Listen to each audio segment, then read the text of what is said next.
Hi friends, it's Shanna, Shop Glorious Day here again. I am still in Quaker Acres and actually just spent a lovely little time with my friend Robert, who we've met at both here at Brimfield, and we did videos with him in Round Top, so I can link you to that. And I think we're gonna find some time to do a little video too, and I did pick up a few things that you'll get to see some of his designs.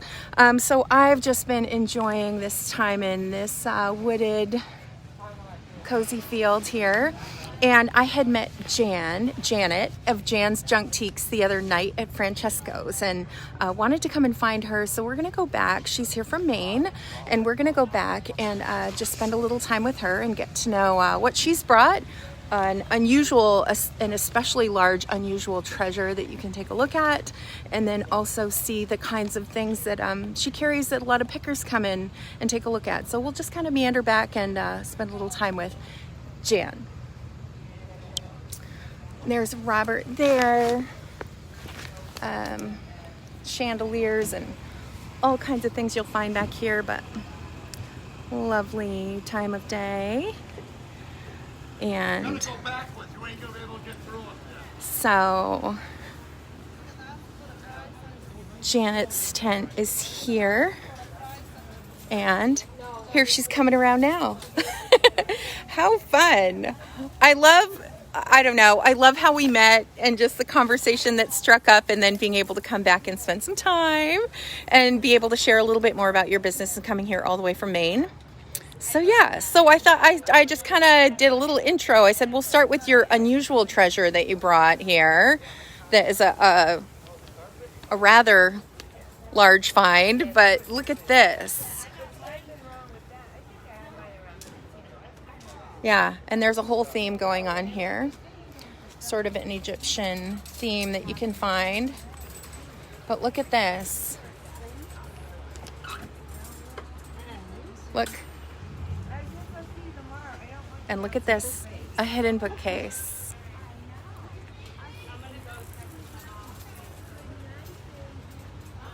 That's so fabulous. So certainly someone's gonna find this.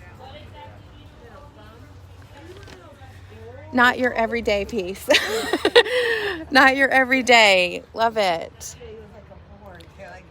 So show us a bit around your space and maybe share a bit about, I don't know, what you love and what you enjoy finding and sharing, and your little niche, sort of. I do a lot of rusty arts gardening. Okay. Lots of hardware. Yeah. Yeah, so let's go take a look. Okay. So garden, just little garden sets like that. It's a great bed. So all kind of pieces and parts. Pieces and parts for everything. Yeah, and so these like spindles, what do people do with them? They are legs, they make them tables.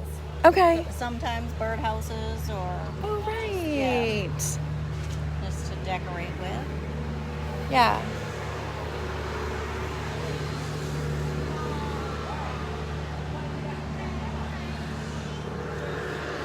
And these big fluted kind of pillars. Yes, these are the real deal, very old. And they have the base pieces for them. Look at that. So, what are these again? Flower frogs.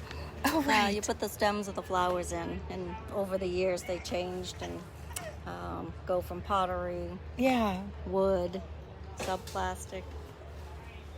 So you were saying, like, down in this box even, someone might look who isn't familiar with this kind of scene, and they'd be like, gosh, what would anybody do with all that? Sometimes they make eyes for sculptures. Sure. Depending on what they have for a look. So the creative mind can see all kinds of things. Or they could put them on a birdhouse. Sure. They do lots of birdhouses, but these are all sort of embellishments. And they make jewelry from shards that are ground down. Right. They do stepping stones. And you said like mosaics. Yeah, mosaics, assemblage. Yeah. That's so great. And then all kinds of different knobs. And tell us about the hardware. So people come out, they're doing home restorations, and they just want authentic. Some goes for that, like, these. Yeah. People love them, but they don't like to pay as much if they're not putting it back into a period piece or house. Yeah. But a lot of it goes for art parts. Mm-hmm. all kinds of creative resources and all of this. So people come and they pick and they choose. It could be shadow boxes to lamps that they're trying to find the parts for. Some of the bigger ones they put on gates, make things fancy in their own sheet garden. Gates. And then look at this. One of the more unusual things I've seen today. There's a pear. Is it popsicle stick? Popsicle stick, yes, very folky marble. Folk art. Yes, look with the marbles. And the big marble finials on top. Oh, look. And the pear, and then is that like a little bowl sort of basket? Look at that. It does feel sort of folksy, campgroundy. Huh. And a lot of the gears and the hardware parts, sometimes they were decorating pumpkins at one point with all the hardware. No kidding. Hopefully they recycled it back into right. So when the pumpkin's done, but everything. This could be a face with the eyes and the nose, right. You like can see a mouse. The face. Everybody see the face there. What would you do with that? I see a mouse. A mouse. Yeah. Everyone's different. Right. You really have to have the eye to like. Oh, and the typewriter keys. Is that what they are? Yes, you get the jewelry, wedding parties. They make the tie tacks with their initials for the ushers. Oh. So because the cufflinks. Yeah. Fancy shirts. So, yeah. And I have a bracelet made out of. That's so neat. And then the keys.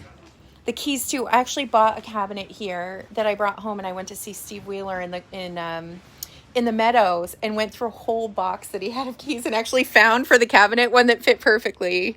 I was so relieved because you actually need them to open the cabinet door, but that's so neat. Wow. But they're also using them for wedding party favors. A lot of wedding. Lots for that. That's so interesting. And then let's maybe take look at that cabinet. Is that the one you were mentioning the other night? Oh, yeah. Look, that is gorgeous. It's a corner cabinet. Look how beautiful that is. And you think it's how old? It's square nailed in the back. Yeah. So, yeah. 1800s. Oh, look at it too. That's gorgeous. And then things like this. The ribbons, they're just fun. And you can decorate with them, but a lot of people use the buttons for artwork. Oh, really? Or jewelry making. Yeah. And sometimes the silver plate, they use the knives, the hollow ones, to make things. Right. Or wind chimes. Yeah. Actually have with the little bell necklace made from the end. Yeah, so I've seen that. Let's go look at the wood, because again, somebody might walk by and be like, why is there all this random wood out? There's a lot of wood. Oopsie. Squeeze through. Sorry. These are big slabs that they're going to make tables or benches out of. Yep. So it's like the creative supply house here for just about anything. The shutters. People do all kinds of things. Have underneath there. Right. So, drill a few holes. And you said the wood, like this pile you said is already accounted for. So this is... that's going into a Victorian home nearby. Wow. Yeah. So folks come out looking for just salvage wood taken out of whatever homes. No, they don't make it like that anymore. Yeah, they don't make it. So you can get the authentic, These real are deal. Old paneling pieces that were taken out, but they're thin boards, which were hard to find. Wow. Yeah. It's so interesting. A little bit of everything. And then I'm just going to peek from this side at the buttons. So people do all kinds of things, and look at the nifty button collection.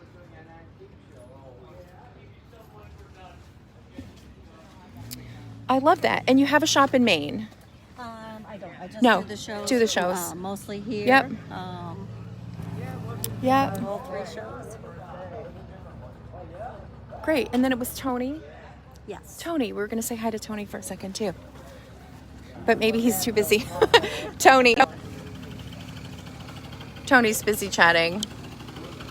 All right, so maybe we'll catch Tony the next time around. Tony's an auctioneer. Tony's an auctioneer in Spencer at Eckleberry. Hang out with. Yeah. So we were going to say hi to Tony, but this is how we kind of sign off. I think we might might have to sign off for now, but Okay. so Janet from Jan's Junktiques here at the back of Quaker Acres, right near the Red Barn at the back near parking, where you can also get a snack and relax once you kind of check out what she's got. So all kinds of things you'll find here across the fields, everything you can imagine, and then Love some. to have you come by and Yeah. take a look. Yeah, so come by and find her. All right, we'll sign off for now. Shanna, shop glorious day. Bye for now.